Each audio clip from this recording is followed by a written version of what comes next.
Hegel termina de escrever a ciência da lógica em 1816. Porém, logo em 1817, ele publica um compêndio das disciplinas filosóficas que ele ensinava na universidade.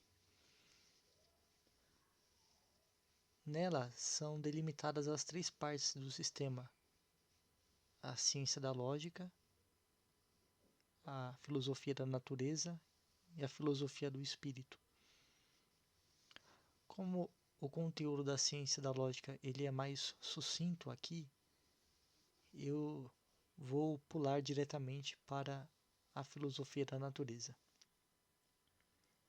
Porém, antes eu queria tratar um pouco dos prefácios da introdução que é feita à enciclopédia.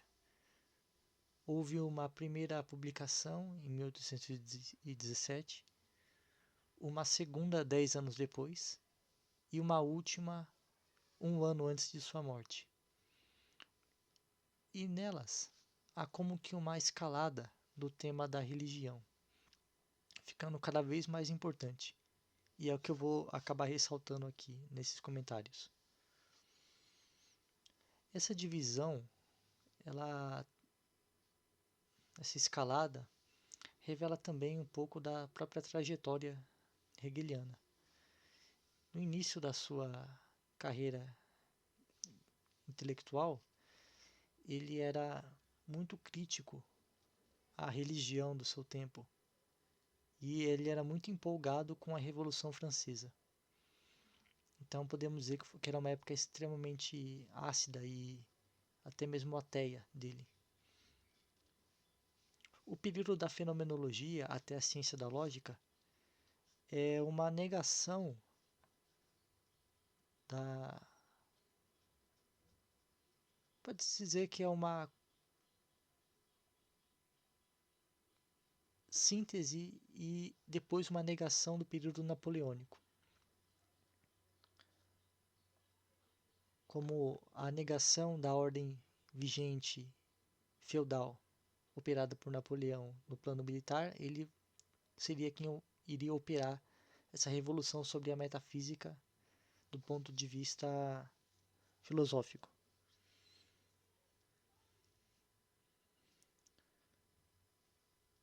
O período que ele foi professor universitário é mais considerado como um período conservador.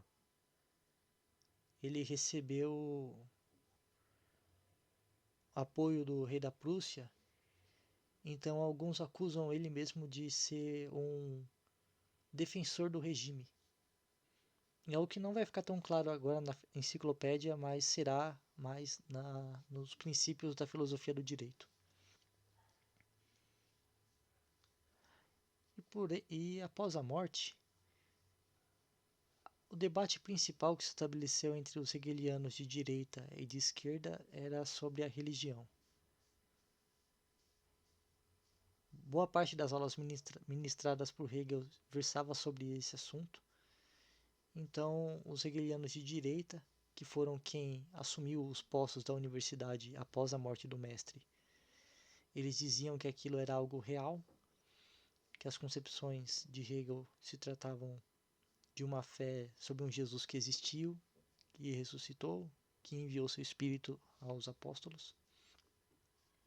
Porém, os hegelianos de esquerda acreditavam que aquilo era mais uma metáfora, uma analogia para o próprio sistema do mestre, na qual Jesus ele era um homem singular que atingiu uma concepção mais pura da razão e que morrendo ele permitiu que o espírito de comunidade nascesse dentro dos apóstolos. E assim eles deram sequência à igreja. Então isso não passaria de um mito do qual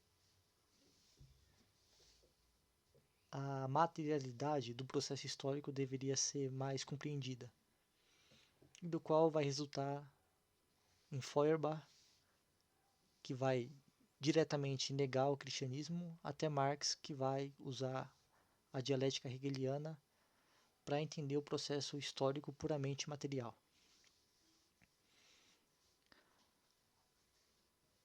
Começando com o primeiro prefácio de 17, é dito que a enciclopédia é um fio condutor para os seus alunos e que ele gostaria de fazer mais livros para cada uma das partes. Porém, a única parte que ele pôde fazer uma obra foi a própria ciência da lógica. No prefácio de 1827, ele afirma que a religião no seu tempo havia se retraído a um sentimento e a devoção. E a religião criticava a filosofia por isso, por ela expor os momentos e adentrar muito no dogma, podemos dizer. No prefácio de 1830, citando Aristóteles, ele diz que a vida teórica é a melhor dentre tudo que é de bom na vida e que, portanto, se existe algo que Deus quis que a gente fosse fazer, era teorizar, pensar, raciocinar. Essa citação ela vem do livro, se não me engano, 11 da Metafísica, e que na edição que eu tenho da enciclopédia vem listado no último volume, que é a Filosofia do Espírito. Pretendo chegar lá em algum momento e mostrar tanto o comentário que Hegel teria feito sobre essa citação, usando aqui esse próprio texto, por exemplo, de forma mais esmiuçada, e comparar com a reflexão, com o comentário que Tomás de Aquino faz sobre esse mesmo texto, que é talvez o ponto mais bonito da metafísica.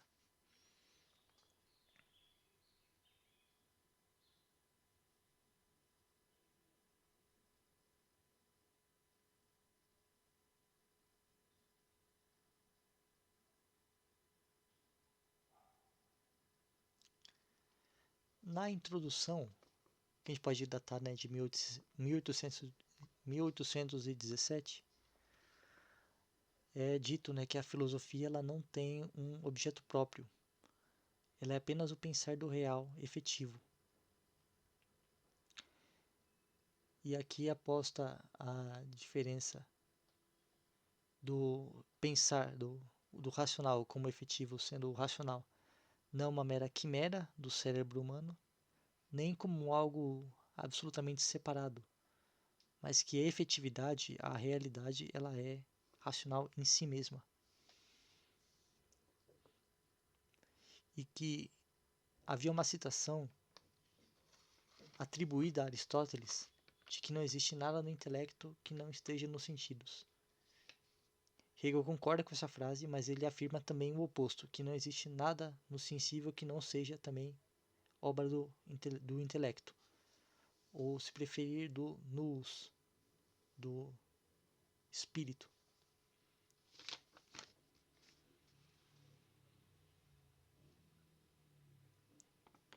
No conceito preliminar, que é posta na própria ciência da lógica da enciclopédia, é relembrada o que é chamado de mito do pecado original, dizendo que o estado de inocência do homem foi rompido pelo conhecimento, tornando o homem semelhante a Deus.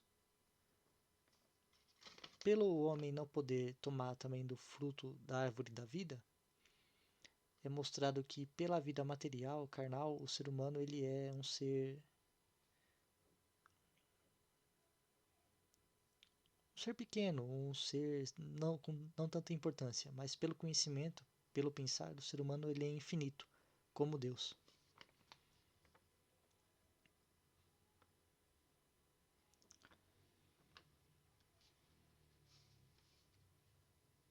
A isso, Hegel contrapõe a frase de Cristo de que nós devemos nos tornar como crianças, de que é um processo triplo. O estado de inocência deve ser superado pelo conhecimento do mal, e desse conhecimento do mal nós devemos nos esforçar para nos tornar crianças. Nesse processo triplo estaria a vontade de Deus para nós. E é até mesmo afirmado que o ser humano ele é mau por natureza, e que então isso seria a única saída que nós teríamos. Não ter inocência, mas o caminho da penitência.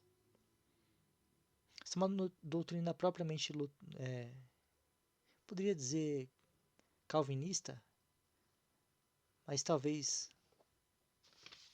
o luteranismo tenha tomado de empréstimo essa concepção.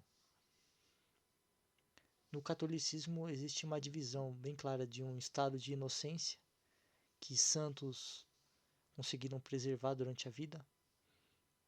Não a inocência absoluta, de não cometer pecados veniais. Essa inocência só seria de Maria e de Jesus, mas uma inocência do pecado mortal.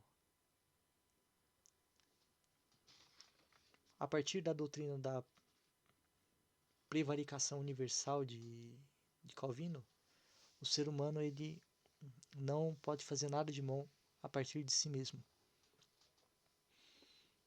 Então, talvez tomada de empréstimo essa ideia de que o ser humano é mau por natureza,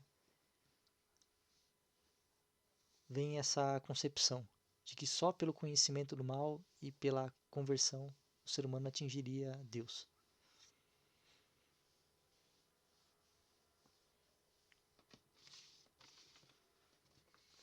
No conceito preliminar, são postas 3 posições do pensamento a respeito da objetividade metafísica.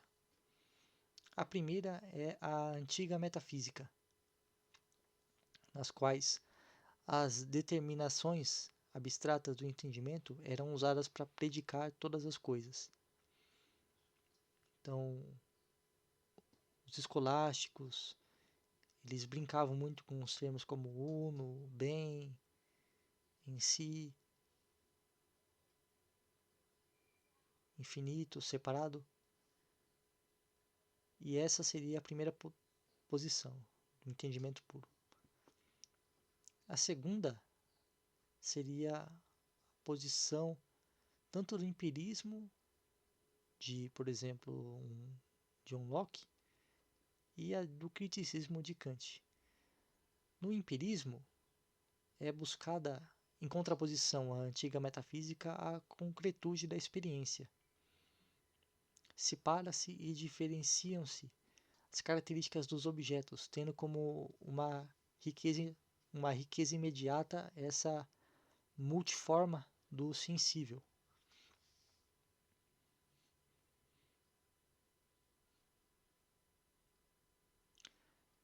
Mas é testado aqui que essa posição ela também leva a abstratos, como por exemplo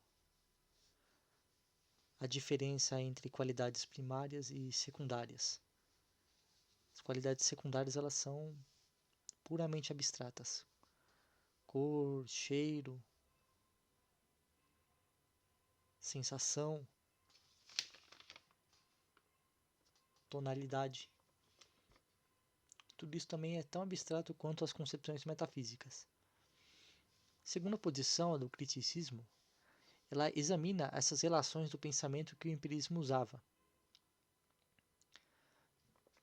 Mas aqui está aquela pequena falha do criticismo, que é de não conceber que essas formas, essas relações do pensamento, elas só são realmente postas para fora a partir do choque com o mundo, da relação com o mundo que é inteligível em si. A imagem que é usada é de que você não consegue aprender a nadar sem entrar na água e se debater e errar e quase se afogar. Porém, esse é o único jeito de aprender a nadar. Assim, o único jeito de aprender a pensar é analisando, experimentando, errando e a partir disso tudo construir um conhecimento mais sólido. No próprio criticismo são apontadas as seus três aspectos. A faculdade teórica, que estuda as próprias categorias do pensamento, a faculdade prática, na qual a razão ela dá leis que protegem a liberdade dos vários indivíduos, e a faculdade julgadora, que é nessa última que a razão ela tenta se unir de novo ao universal, mas por meio da arte, da estética e do sublime. Por fim, a terceira posição do pensamento a respeito da objetividade metafísica, ela é dividida em duas partes. Uma parte mais imediata de Hegel, por exemplo, com relação a Schelling, Jacob, Fichte e o romantismo alemão, que vem logo antes dele mesmo, no qual dá a defesa de um saber imediato, que você atinge o conhecimento de Deus sem nenhuma mediação através da fé, e que as mediações elas só iriam finitizar o objeto, e portanto não seria possível aprender o absoluto através dessas mediações.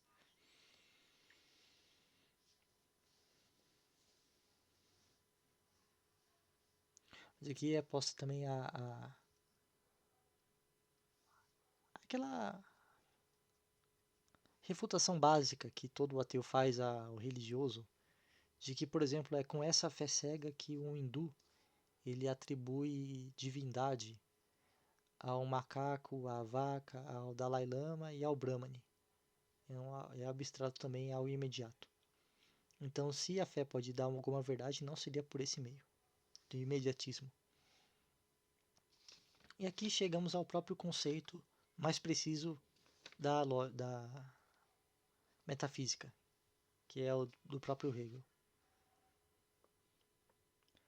Aqui ele faz a divisão dos seus três momentos, que é popularmente conhecido como tese, antítese, síntese, mas que nos termos do próprio Hegel seria entendimento negativamente racional e positivamente racional, ou também abstrato, dialético e especulativo. Antes de me deter um pouco mais nesse termo especulativo, gostaria de apontar uma observação dele próprio, de que tomando essas três fases em separado, você ainda está no entendimento ou no abstrato. Tanto que eu li num comentador há muitos anos atrás que você poderia também enxergar um sistema hegeliano como não sendo triádico, mas tetraédico, no qual você há o momento do objeto em si, o momento do objeto aí, o momento do objeto para si e, por fim, o momento do objeto em si e para si. A gente pode dizer que essa separação abstrata seria o em si, o do entendimento propriamente é o aí, do negativamente racional para si e, por fim, o especulativo em si e para si.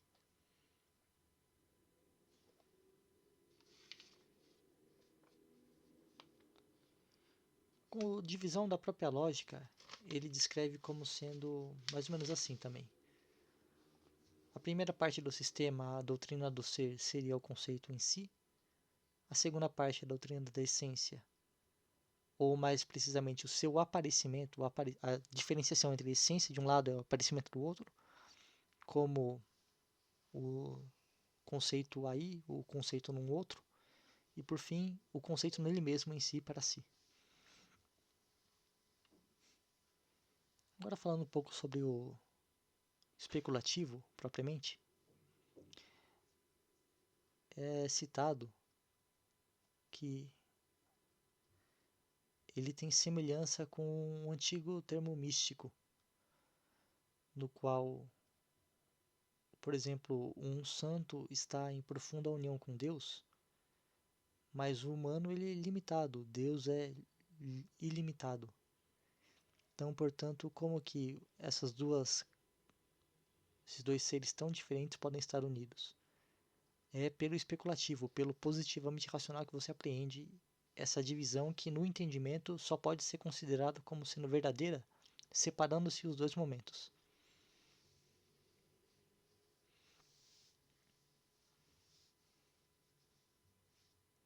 Num livro sobre história da filosofia que eu consulto, é chamada essa passagem de interessantíssima. E de fato, realmente faz se pensar bastante. É quase como que se Hegel estivesse criando uma religião dele próprio.